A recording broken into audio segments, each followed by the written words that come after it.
नमस्कार प्रिय दर्शकों, हाजिर हुआ हूं मैं विकास कुमार एक और नया विषय लेकर।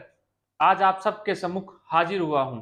आज का जो हमारा कार्यक्रम है वो राहु और केतु का प्रभाव, कुछ अनसुलझी बातें और कुछ बातें ऐसी जो आप लोगों को परेशान सदैव करती रहती है राहु और केतु से जुड़ी हुई। तो उन सभी बातों को लेकर आज मैं हाजिर हुआ हूं और आपके सवालों को दूर करने के लिए, आपके दिमाग में जो चल रही हैं दिक्कतें राहु और केतु को लेके, उन संशय, उन भ्रम को दूर करने के लिए आज का ये कार्यक्रम मैं बना रहा हूं आप लोगों के लिए। अगर अभी तक आपने चैनल को सब्सक्राइब नहीं किया तो सब्सक्राइब करना बिल्कुल मत भूलिए। और आप अकेले ही क्यों करते हैं सब्सक्राइब, अपने प्रियजनों से, अपने परिवार से, अपने दोस्तों से, उनसे भी सब्सक्राइब करवाइए ताकि वो भी इस विषय का आनंद ले पाए, इस प्रकार के कार्यक्रम देखकर अपने बारे में कुछ जान पाए। चलिए प्रिय दर्शकों, जो आज का हमारा विषय है वो कहता है कि राहु और केतु, इसको लेके इतना ज्यादा भ्रम है, कोई हद नहीं है। आपको मैं एक बात बताऊं प्रिय दर्शकों, ग्रंथों में भी जब मैं पढ़ता हूं तो वहां पे भी ऋषियों में भी मत था और उनमें भी राहु और केतु को लेके बहुत ज्यादा कुछ बातें नहीं लिखी हुई, बहुत कुछ बातें नहीं बताई हुई कि राहु और केतु क्या है।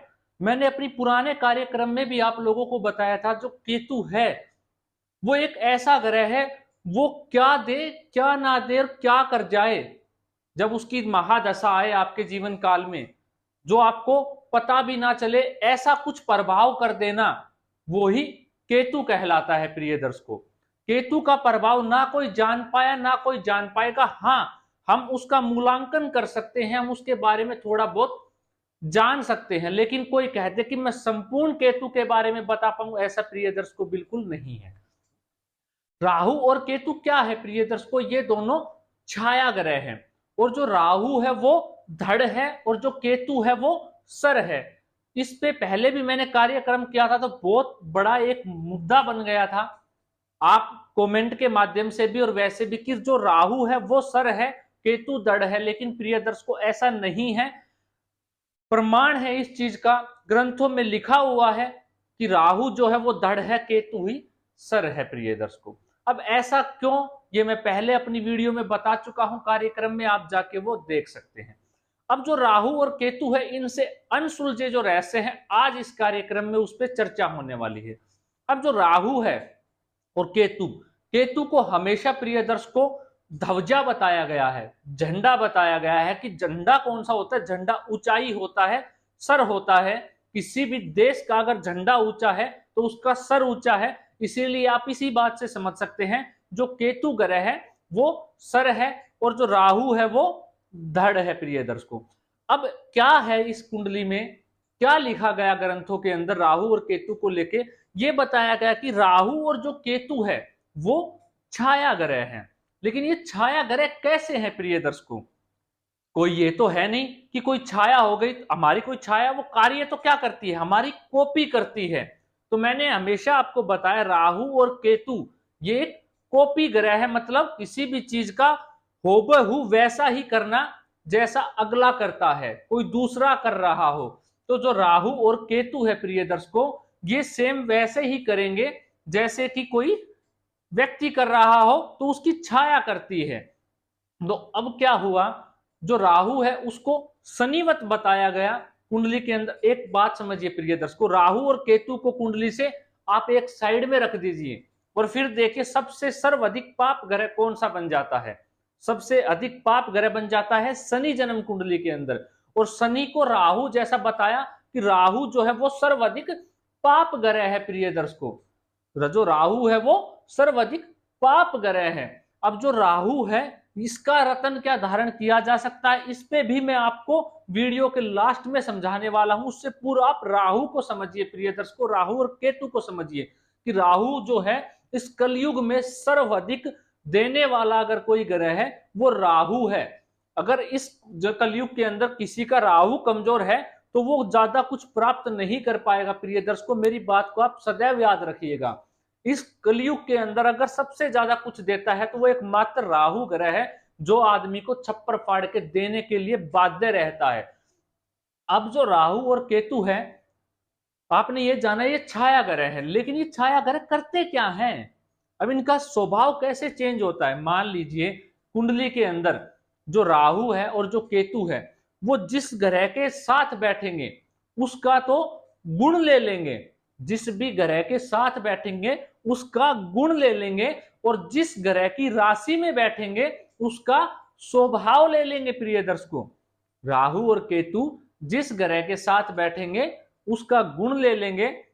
मान लीजिए कुंडली के अंदर पंचम भाव में राहु बैठा हुआ है गुरु के साथ, तो गुरु का तो गुण ले लिया और सूर्य का स्वभाव ले लिया उसने। सूर्य ग्रह का स्वभाव कैसा होता है? पराक्रमी होता है, अपना वर्चस्व जमाना, मान सम्मान जहां नहीं होता ऐसा जातक वहां जाना। पर गुरु, गुरु क्या होता है? उसका गुण कैसा होता है? गुरु का गुण होता है कि आदमी, व्यक्ति जो है उसका बातों में ज्ञान होगा, वो जो व्यक्ति है बहुत सोच समझ के बोलेगा, क्योंकि पंचम में गुरु ज्ञान का कारक होता है, पंचम भाव का कारक, उसका भाग्य उसका साथ देता है निरंतर। तो जब गुरु का गुण लेगा और सूर्य का स्वभाव ग्रहण करेगा तो कितना जबरदस्त रिजल्ट दे सकता है राहु ग्रह। ये बात आप ध्यान रखिएगा प्रिय दर्शकों, ये आपको समझाने के लिए है। मैं आपको और अच्छे से बताने वाला हूं कि राहु और जो केतु है वो क्या करते हैं। अब राहु और केतु, राहु को बताया गया कि राहु जो है वो शनिवत है और केतु जो है वो मंगल के समान फल देता है। अब आप ये देखिए प्रिय दर्शकों, जो राहु है उसकी दशा 18 साल की होती है और जो शनि है उसकी दशा 19 वर्ष की होती है। लेकिन क्या कहा शास्त्रों में कि शनिवत है, शनि के जैसा समान जो है राहु वो प्रभाव देता है। लेकिन प्रिय दर्शकों, आपने एक चीज हमेशा, राहु एक अलग ग्रह है, केतु एक अलग ग्रह है, भले ही उसको शनि के समान फल देने के लिए बताया गया हो, लेकिन राहु का प्रभाव जो है वो शनि से अलग होता है प्रिय दर्शकों। अब राहु जो है गोचर में भी राहु का प्रभाव अलग है और शनि का प्रभाव अलग है। शनि 2.5 वर्ष के लिए गोचर में रहते हैं, एक राशि के अंदर गोचर करते हैं, और जो राहु है वो 18 वर्ष के लिए एक राशि में गोचर करते हैं। राहु 18 वर्ष की महादशा होती है, शनि की 19 वर्ष की महादशा होती है प्रिय दर्शकों। अब जो शनि राहु है, अगर कोई कहता है कि राहु कोई ग्रह नहीं है, राहु कोई ग्रह नहीं है, वो छाया ही ग्रह है, प्रिय दर्शकों आप देख लीजिएगा जिस भी कुंडली के अंदर राहु की दृष्टि जिस भाव या जिस ग्रह पे पड़ रही होगी उसमें विच्छेद उत्पन्न कर दिया होगा, विच्छेदात्मक उस ग्रह को या उस भाव को उसने बना दिया होगा। तो राहु की स्वयं की दृष्टि, अब एक प्रिय दर्शकों इस बात को समझिए, जिस भी जातक की कुंडली में राहु किसी के साथ युति करके बैठ, अब क्या है, कोई अंधा व्यक्ति है जिसके पास आंखें नहीं है, क्या वो देख नहीं सकता? धृतराष्ट्र था, क्या वो देख नहीं पाया? उसको पूरी महाभारत सुनाई गई।